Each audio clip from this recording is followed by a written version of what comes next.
এর নিকট তিনি অসংখ্যবার আল্লাহর নির্দেশে এসেছে। এ ব্যাপারে পবিত্র হাদিস শরীফে হতে জানা যায়, আল্লাহর নবী হযরতে রাসূল পাক সাল্লাল্লাহু আলাইহি ওয়াসাল্লাম এর ক্লান্ত পরিচয় হযরতে দাহিয়াতুল কলবি নামক সাহাবীর আকৃতিতে বেশিরভাগ হযরতে জিবরাইল আগমন করেছে। বিশেষ করে পবিত্র রমজান মাসে তিনি বেশিরভাগ রাসূল পাক সাল্লাল্লাহু আলাইহি ওয়াসাল্লামের দরবারে আসা যাওয়া করতেন। হাদিসে প্রমাণ পাওয়া যায়, পবিত্র রমজান মাসে হযরত জিবরাইল আলাইহিস সালাতু ওয়াস সালাম রাসূল পাক সাল্লাল্লাহু আলাইহি ওয়াসাল্লামকে এক খতম কোরআন মাজিদ পাঠ করে শোনাইতেন। আল্লাহ আল্লাহ কে মুবারক নাম হায়, আল্লাহ আল্লাহ মুমিনু কা কাম হায়। আরে কত রাসূল করিম সাল্লাল্লাহু আলাইহি ওয়াসাল্লাম জিবরাইল আলাইহিস সালাতু ওয়াস সালামকে পাঠ করে শোনাইতেন। হযরত নবী করিম সাল্লাল্লাহু আলাইহি ওয়াসাল্লাম হযরত জিবরাইল আলাইহিস সালাতু ওয়াস সালাম ওহী নিয়ে আসতেন। তৎকালীন কাফের মুশরিক বেঈমান এ কথা তারা বিশ্বাস করত না, বরং তারা এ ব্যাপারে নানা রূপ ঠাট্টা বিদ্রোহ করত। কাফিরদের এরূপ উক্তির জবাবে মহান আল্লাহ তাআলা পবিত্র কুরআনে এর সত্যতা সম্পর্কে ঘোষণা করে। এই কাফির অবিশ্বাসীগণ পবিত্র কোরআন মাজিদে তোমরা রাসূল করিম সাল্লাল্লাহু আলাইহি ওয়াসাল্লামের মন গড়া কথা বলে মনে করে থাকো। প্রাকৃতিক পক্ষে এটি রাসূল করিম সাল্লাল্লাহু আলাইহি ওয়াসাল্লামের মন গড়া কথা নয়, বরং তা একজন মহা উচ্চ মর্যাদা সম্পন্ন দূতের কথা। উক্ত দূত হযরতে জিবরাইল আলাইহিস সালাতু ওয়াস সালাম অত্যন্ত শক্তিশালী, যিনি মহান আল্লাহ পাক রব্বুল আলামিনের নির্দেশ পেয়ে আরশে আজিম হতে বাণী সমূহ নিয়ে রাসূল পাক সাল্লাল্লাহু আলাইহি ওয়াসাল্লামের দরবারে পৌঁছিয়ে দিয়ে থাকে। প্যারে হায় আমার ভাই, আমার বন্ধুরা, আমার বাবাজিরা, দ্বিতীয় নম্বরে হযরত মিকাইল আলাইহিস সালাতু ওয়াস সালাম, ইনি মহান আল্লাহ পাক রব্বুল আলামিনের পক্ষ হতে দুটি গুরুত্বপূর্ণ কাজে নিয়োজিত রয়েছে।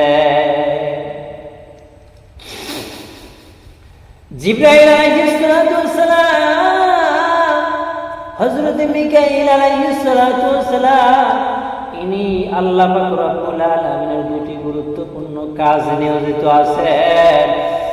এক নম্বরে তিনি আকাশ হতে মহান আল্লাহ পাক রব্বুল আলামিনের আদেশ ক্রমে মেঘ সমূহকে নিয়ন্ত্রণ করে এবং যেখানে মেঘ দরকার সেখানে মেঘ দেয়, যেখানে বৃষ্টি দরকার মিকাইল আলাইহিস সালাতু ওয়াস সালাম সেই জায়গায় বৃষ্টি দিয়ে দেয়, যেখানে ঝড় দরকার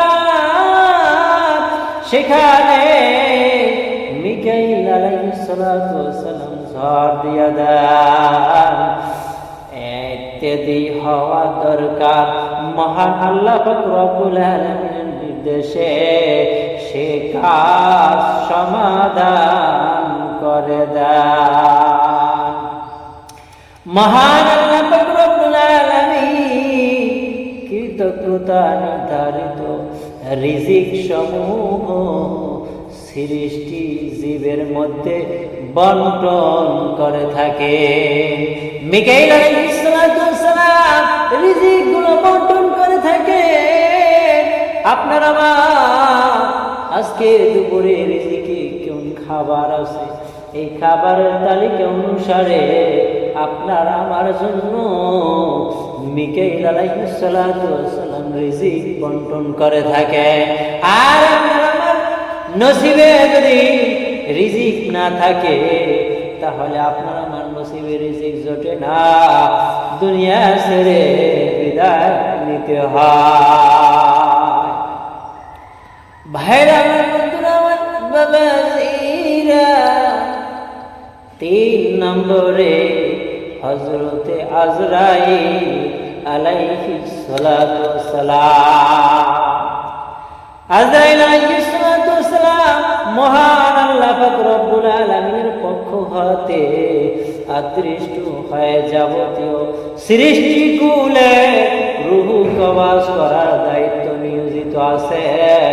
তিনি মহান আল্লাহ পাক রব্বুল আলামিনের আরশের নিচে সিদরাতুল মুনতাহা নামক একটি বড়ই গাছ, একটি কুল গাছের নিচে মালাকুল মওত আজরাইল আলাইহিস সালাতু সালাম বসে আছে। ওই গাছের পাতার ভিতরে সমস্ত প্রাণীদের নাম ঠিকানাগুলো সব কিছু সুন্দর ভাবে লেখা রয়েছে। প্রত্যেকটা পাতায় পাতায় আপনার আমার নাম ঠিকানাগুলো সুন্দর ভাবে লেখা আছে। কোন প্রাণীর হায়াত যখন শেষ হয়ে যায়, আপনার আমার হায়াতের জিন্দেগি যখন শেষ হয়ে যায়, তখনই সেই নাম ঠিকানা অনুসারে গাছের পাতা মালাকুল মওত আজরাইলের সামনে পড়ে যায়। মালাকুল মওত আজরাইলের সামনে ঝরে পড়ে যায়। তখন সেই নাম ঠিকানা অনুযায়ী সেই প্রাণীর রূহ কবজ করে নিয়ে যায়। ঠিক সময় ঠিকভাবে